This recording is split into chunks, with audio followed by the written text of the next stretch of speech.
Елімізде қыркүйектің 1-нен бастап 1 қарашаға дейін жыл сайынғы емханаларға тіркелу науқаны өтеді. Осы кезеңде өз қалаңызда немесе ауданыңызда қалаған емхананы таңдап ауыстыра аласыз. Алдымен сол мекеменің әлеуметтік медициналық сақтандыру қорымен шарт жасасқанына көз жеткізуіңіз қажет. Ол емханаға медициналық көмек алуға келесі жылдың 1 қаңтарынан бастап бара аласыз. Кімдер тіркеле алады? Қазақстан азаматтары, ықтияр хаты бар шетелдіктер, Еуразиялық экономикалық одақ елдерінен келген еңбек мигранттары және олардың отбасылары, ерікті немесе міндетті медсақтандыру полисі болған жағдайда.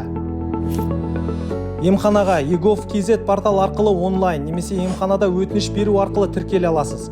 Сол кезде бұрынғы емханадан автоматты түрде шығарыласыз.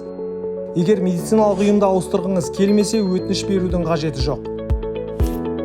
Емхананы үйіңізге жақын жерден таңдаған дұрыс, себебі дәрігерді шақырту ыңғайлы болады.